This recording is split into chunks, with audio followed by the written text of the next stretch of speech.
तो ये वीडियो वो बच्चे जो EWS कैटेगरी में आते हैं उनके लिए बहुत ज्यादा यूजफुल रहने वाला है। अगर ये वीडियो आपको पसंद आया तो 1 कमेंट फॉर मी, नहीं तो स्किप कर देना, राइट। और किसी प्रकार की कोर्स की जानकारी के लिए या हमारी बुक खरीदने के लिए या हमारा ऐप परचेज करने के लिए हमारे व्हाट्सएप नंबर 8502065080 पे आप हमें कॉल या डीएम भी कर सकते हैं। तो डियर, सबसे पहले आज हम लोग बात करते हैं कि वैलिडिटी की बात कर रहे हैं कि जो EWS सर्टिफिकेट है, जो EWS सर्टिफिकेट है फॉर CRE एम्स 2025 के रिगार्डिंग, तो वो क्या है सर, क्या कौन कौन वैलिड है, कौन कौन इससे फिल कर सकता है, इसकी डेट क्या रह सकती है, इसको रिन्यू कब करवाया जाता है, ये सारी जो इन्फॉर्मेशन है इस वीडियो के माध्यम से आप लोगों को तो मिलने वाली है, जिससे आपके फॉर्म फिल में किसी प्रकार का करेक्शन ना आए। तो डियर, सबसे पहले हम बात करते हैं कि हु इज एलिजिबल। जो EWS है उसमें कौन एलिजिबल होता है? Candidate apply the under EWS economically weaker session. वो क्लाइंट जो इकोनॉमिकली क्या है, वीक है, तो वो क्लाइंट किसके अंदर आता है? EWS। सबसे पहले हम लोग फुल फॉर्म भी याद कर लेते हैं EWS की क्या होती है। तो इकोनॉमिकल वीकर जो सेक्शन है वो आता है। कैटेगरी एज पर ये नंबर है, इस रजिस्टर हुआ इस नंबर के अंतर्गत, है ना, कौन आता है सर? EWS आता है, इकोनॉमिकल वीक सेशन आता है, राइट। रिक्वायर्ड द सर्टिफिकेट, इस सर्टिफिकेट क्या रिक्वायर्ड है? Income and assist certificate prescribed format for central government job, language Hindi और इंग्लिश ओनली, राइट। कौन रिक्वायर्ड होता है ये सर्टिफिकेट के लिए? वो क्लाइंट जिनकी क्या दिखाना पड़ता है? इनकम और एसेट। आपके एसेट्स कितनी है, आपकी जायदाद कितनी, इनकम कितनी है, उसके बिहाफ पे आपका क्या होता है? EWS बनता है। इकोनॉमिकल वीकर सेक्शन यहाँ पे क्या होता है सर? अप्लाई होता है।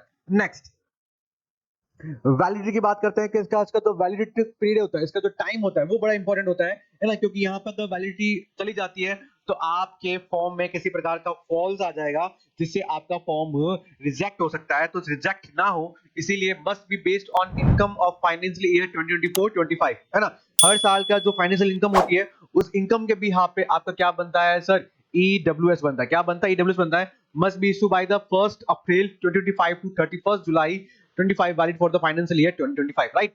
तो अभी तो 31 मार्च 2025 के बाद 1 अप्रैल 2025 से आपका जो फाइनेंशियल ईयर है उसी के बिहाफ पे आपका EWS बनेगा। रिन्यू करवा लेना, अगर नहीं हुआ है तो आज जाके करवा लीजिए, और करवाने के बाद ही फॉर्म भरे। अगर किसी प्रकार की दिक्कत आएगी तो फॉर्म रिजेक्ट हो जाएगा, फिर मत बोलना कि सर अब क्या करें, राइट। तो फॉर्म में किसी प्रकार का हमें क्या करना है सर? डिस्टर्बेंस नहीं चाहिए, इजी गोइंग फॉर्म होगा, आराम से आप फॉर्म भर सकते हैं। Next,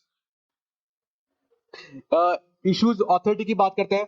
only by the competent authority as per government rules certificate must be verifiable by the issuing authority, है ना। जो गवर्नमेंट की जो अथॉरिटी है वो इसको क्या करती है? इशू करती है। कौन सर? EWS। वो हमारे हाथ में नहीं है, वो पूरा एनालिसिस करता है, उसके बाद ही क्या होता है उस कैटेगरी में आता है, ये हमारे लिए वो करता है। लेकिन मैं बता रहा हूँ इशूज के द्वारा किया जाता है ना। Important note, if you fail to produce valid EWS certificate, अगर आप फेल हो जाओगे, candidate will be cancelised any certificate issue before the 1/4/2025 and after the 31st July 2025 invalid, okay। अगर 1 अप्रैल 2025 से पहले और 31 जुलाई 2025 के बाद अगर अप्लाई कर रहे हो आप, तो भैया आपका फॉर्म क्या हो जाएगा सर? इनवैलिड हो जाएगा, रिजेक्ट हो जाएगा। तो फॉर्म को रिजेक्ट नहीं करना है, इमीडिएटली जाके हमें क्या करना है? फॉर्म को क्या करना है सर? फिल करना है। पहले आपको क्या तैयार करवाना है? अपना EWS प्रिपेयर करवाना है। क्लियर? चले, तो थैंक यू सो मच। ये पूरी जानकारी EWS पे रहने वाली है। तो अभी जाएं अपना EWS रिन्यू करवाएं, उसके बाद ही फॉर्म फिल करें। और रात को 9 बजे मैं आप लोगों के लिए लाइव सेशन लेके आता हूं, जो आपके करियर के लिए बहुत इंपॉर्टेंट होना चाहिए। इसी के साथ लाइक करें इंडिया बिगेस्ट ऑनलाइन प्लेटफॉर्म किरोशा paramedic classes. Thank you so much.